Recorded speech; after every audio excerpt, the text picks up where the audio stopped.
Good morning, everybody. I'm going to do a quick down and dirty version of the Harford House Fly, and just to give you the basic flying instructions for it. I'm using this is a size 6 for like smallmouth bass size. Must add kink shank hook, popper hook. I like it because it's a light wire and it also helps the foam keep from twisting. I usually don't use super glue. Then for the fly, we're going to take, I've got a piece of foam here. This is got yellow on one side, green on the other. I take a piece of sticky back foam and then just attach a 1 millimeter foam strip on the other side of it. I'll do like a big piece of this and then cut it up in smaller pieces. And I'm just going to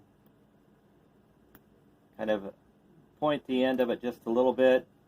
I like to use I use Ultra Thread 140 because it's strong, and I always like to use some red on my flies. Usually I just start here and put the thread on. Take it down. You can even stick a little bit of thread out the back of the hook if you want. But this gives a little bit of something for the foam to kind of adhere to. I come back up here, give myself a little distance there to from the hook eye, and I'm going to start back here. So.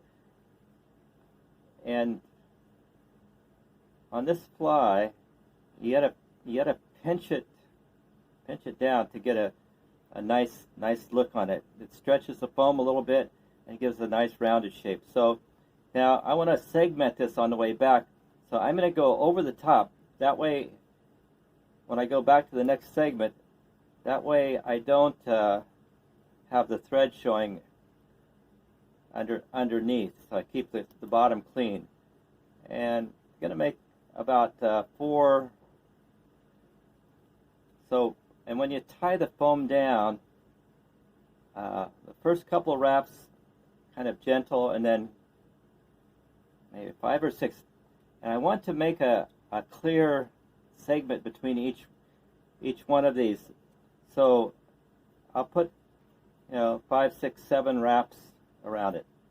When you get to the back here, and just to secure a little bit more, I'm going to put a half hitch, and sometimes even just a couple of half hitches.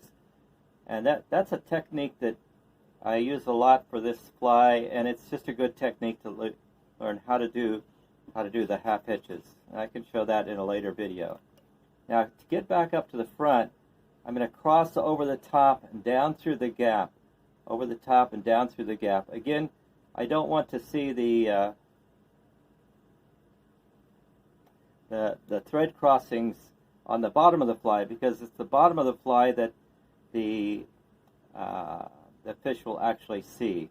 They don't see the top of the fly. So the bottom is really the most important. So I'm going to pull this over the top, and key is to stretch it just a little bit and pinch it down with your left hand there. So about 5 or 6 times again. Then I'm going to go up to the front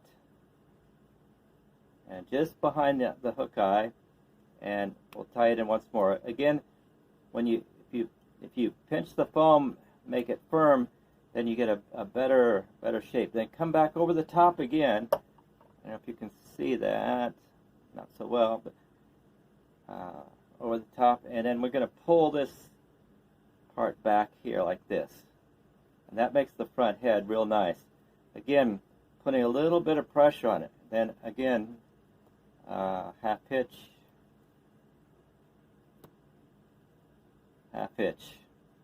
and then you've got some extra foam. So the width of the foam should be about a hook gap.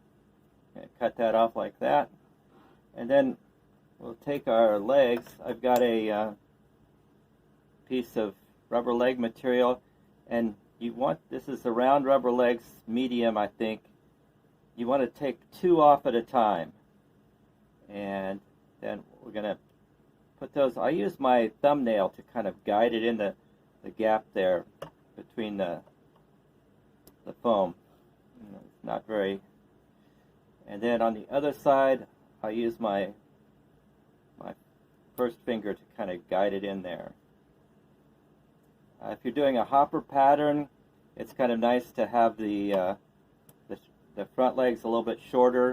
If you want it to look more like a beetle or a spider, again, a couple of half hitches here.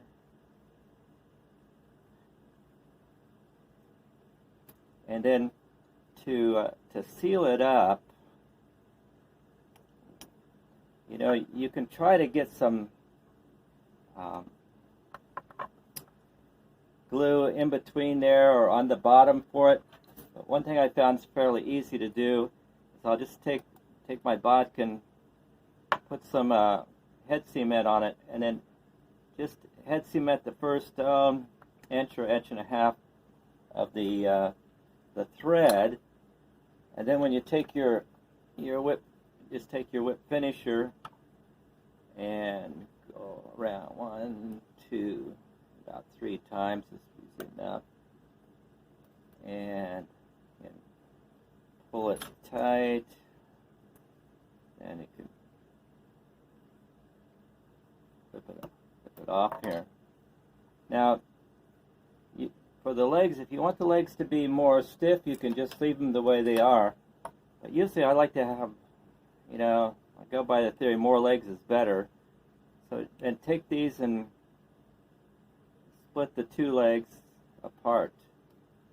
And you can do that on the other side.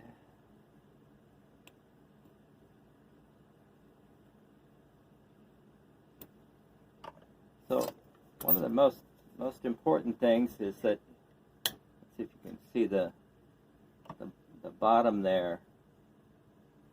Yeah, making the bottom look nice, attractive to your fish underneath there.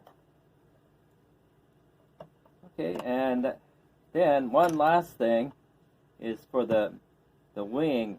It looks like, when you look at it, it looks like a bee was cut in it, but actually, because of the pressure you put on the foam a little bit, and you just want to cut straight down the middle, and it splits the wing apart. Some people leave it like that. I like to cut these off on about a 45-degree angle, cutting from inside to outside 45 degrees, and you get a beautiful wing like that.